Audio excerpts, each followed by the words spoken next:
Today in Draw My Life, Greek Gods.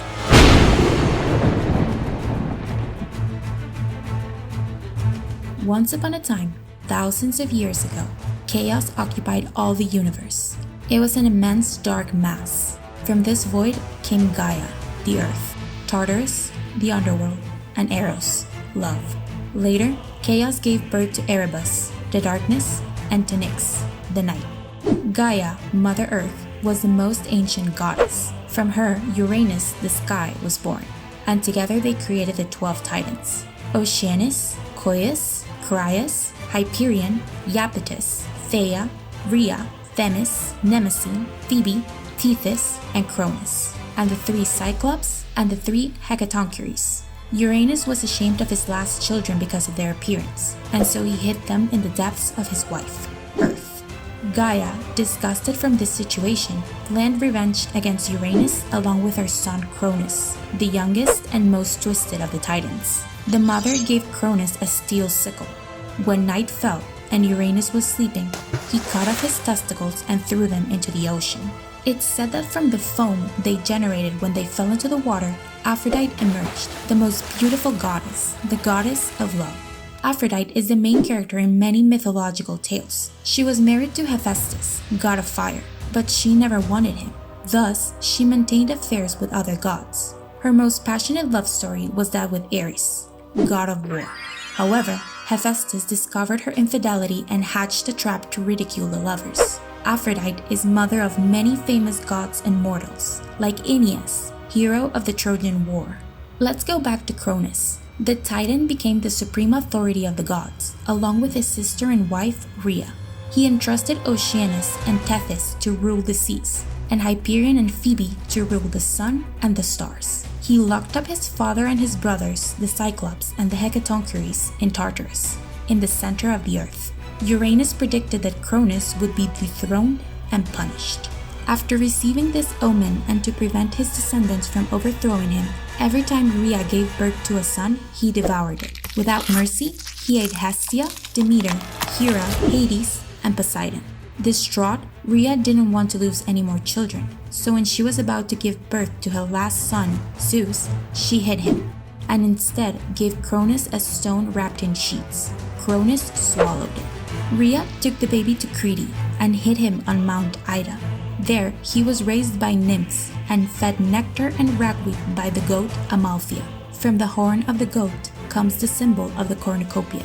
When he grew up, he presented himself to Cronus and gave him poison that made Cronus vomit his 5 siblings. He then freed the Cyclops of Tartarus, who rewarded him by providing him with his weapon, lightning. This uprising led to a great war known as Titanomachy. There were 2 sides, the gods with Zeus at the front and the Titans at the command of Cronus. After 10 years of fighting, Zeus freed the Hecatoncheires. This way, the balance tipped on the side of the gods who defeated the Titans, which were locked up in Tartarus. However, there was still a threat to Zeus, the monster Typhon, son of Gaia and Tartarus. To defeat him, the god used his lightning and then locked him up with the Titans. This prison became guarded by the Hecatoncheires. After this war, Zeus divided up the control of Earth. He granted the power of the seas to Poseidon, made Hades the highest authority of the underworld and of the dead, and he kept the domain of the heavens, becoming at the same time the king of the gods. He established his abode and that of the rest of the gods on Earth, more specifically on Mount Olympus, the highest mountain in Greece. It was lined with white, fluffy clouds. In the palaces of Olympus resided 12 gods, not always the same in all versions. They usually are Zeus, Hera, Demeter, Hermes, Athena, Ares, Aphrodite, Hephaestus, Hestia, Apollo, Artemis, and Dionysus. Zeus was a fair, wise, and merciful god, although he could be unpredictable at times. Both gods and humans knew and feared his wrath, for with the help of his lightning he could become very destructive. After the Titanomachy, Zeus went in search of Metis, the Oceanid who had helped him with the poison for Cronus, and got married. But due to a prophecy that said that Metis would give birth to a god greater than Zeus, he feared he would be dethroned. Oh wow, this sounds familiar. So when Metis got pregnant, Zeus swallowed her. What is it with people eating others? In spite of this, The pregnancy continued inside the god, and finally from his head Athena came out, his first daughter and goddess of wisdom, civilization, justice, and war. In the Olympus, it was rumored that this was his favorite daughter. After the murder of Metis, Zeus began a relationship with Themis. Themis, okay? Don't get it mixed up with the previous one, which was Metis. Anyways, Themis was the daughter of Uranus and Gaia. With her, he conceived the Horae, Eunomia, Dike, and Irene, goddesses of the order of nature, and the Fates, also known as Parcae, incarnations of destiny. However, when his sister, goddess Hera, crossed his path, he knew he had found the perfect woman with whom he could share his power. The god seduced her, transforming into a cuckoo so she would protect him from the rain. And afterwards, surprise, they got married and Hera began to lead Olympus with majesty. This relationship established her as the goddess of marriage and family, as well as of women. From this union, she gave birth to 4 children: Ares, the god of war; Iris, the famous goddess of discord; Eileithyia, the goddess of childbirth; and Hebe, the goddess of eternal youth. Hera conceived Hephaestus on her own, the god of fire and blacksmiths. He was born prematurely and ugly, so Hera kicked him out of Olympus. But when he was older, he came back to the residence of the gods and took his place. Hera's jealousy because of Zeus' infidelities provoked strong impulses of revenge that she directed toward those involved, whether they were gods or mortals. One day, Zeus placed his eyes on Danae, the princess of Argos. She had been locked in a tower by her own father, since it was said that his grandson would kill him. And he did, but let's not get ahead of ourselves. The omnipotent god bypassed the safety of the tower by turning into golden rain and conceived the hero Perseus. When he grew up, the young man defeated Medusa and later killed his grandfather accidentally. Years later, Zeus met the beautiful Alcmene, Perseus' granddaughter. The god didn't hesitate to win her over. For that, he transformed into Amphitryon, Alcmene's husband who was absent. With this deceit, after a passionate night, they spawned the famous Hercules. Funny, because his name means Hera's glory, wife of Zeus. The aforementioned outraged woman punished the young girl by extending her pregnancy. When Hercules was finally born, Hera focused her anger on the demigod by presenting him with all kinds of conflicts. In spite of these impediments, Hercules managed to complete his 12 labors. From the top of the Olympus, Zeus looked at Leto, daughter of the titans Coeus and Phoebe.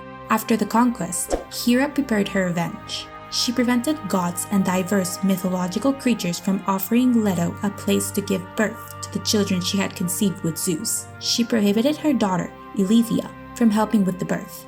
Finally, Leto managed to hide in Ortygia Island, but Hera sent a monster, Python, to kill them. Fortunately, Poseidon protected them with huge wakes. After 9 days of labor, Apollo, god of the sun and the arts, and Artemis, protector of wild animals and virgin earth, were born. The island became known as Delos. In a dark cave, so Hera wouldn't discover them, Zeus and Maia conceived another god, Hermes. When his mother fell asleep, the hero escaped, crawling on all fours until reaching Thessaly, where he stole Apollo's cattle and invented the lyre. Apollo, after all Hermes' brother, traded him the cattle for the lyre. In Thebes lived a young woman called Semele, daughter of the king and Zeus's lover. During one of their encounters, she became pregnant. However, she never got to see her son, for when Zeus promised that he would give her everything she asked for, on the advice of the scorned Hera, Semele asked his lover to show his true nature. Thus, Zeus presented himself surrounded by thunder and lightning, burning the young woman. Zeus got the boy out and kept him between his legs. 3 months later, Dionysus was born, god of wine, fertility, theater, and pleasure. One of Zeus' most famous daughters is Persephone. She is the outcome of the relationship between the god and his elder sister, Demeter, goddess of agriculture. The mother kept the girl away from different gods, until one day Hades kidnapped her and took her to the underworld. This took Demeter into a deep sadness, causing a great drought on Earth. Zeus, who couldn't handle the situation, asked Hades to bring her back. After a deal, Persephone would come back to Earth for 6 months, but would have to go back to the underworld the rest of the year.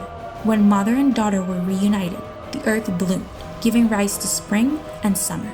When they were separated, Demeter would be saddened, and autumn and winter would come. And so, In this simple and beautiful way, the Greeks explained the reality that surrounded them. For example, artists' inspiration would come thanks to the Muses, and they were no other than the result of a romance of Zeus. The god had an adventure with Nemesis that lasted 9 nights. After these encounters, the 9 young women were born, known as Muses. They are Clio, Muse of History; Euterpe, Muse of Music; Thalia, Muse of Comedy; Melpomene, Muse of Tragedy; Terpsichore, Muse of Dance; Erato, Muse of Lyric Poetry; Polyhymnia, Muse of the Song of the Gods; Urania, Muse of Astronomy; and Calliope, Muse of Epic Poetry.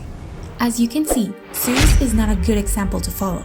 In fact, he does everything a person isn't supposed to do in relationships. In addition to the infinite cheating, whenever a woman rejected him, instead of leaving with dignity, he chose to change his form to see if that would work. Just like when he persuaded Europa, a Phoenician princess, with the appearance of a white bull. While she was taking a walk along the seashore, the god got near her until she climbed on his back and kidnapped her. He took her to Crete, and from their union, Sarpedon, Rhadamanthus, and the famous King Minos were born. The Greek god did something similar with Ganymede, one of the most beautiful young men of ancient Greece. To get near him, Zeus transformed into an eagle and took him to Mount Olympus. So, the Greeks were at the mercy of the gods, for better and for worse. Thus, just in case, they would perform many rituals in order to worship them. What's your favorite god? Tell us in the comments below what you'd like us to talk about in the next Draw My Life. Oh, and by the way, if you're bilingual, then you can't miss our channel in Spanish. Subscribe! Until the next video!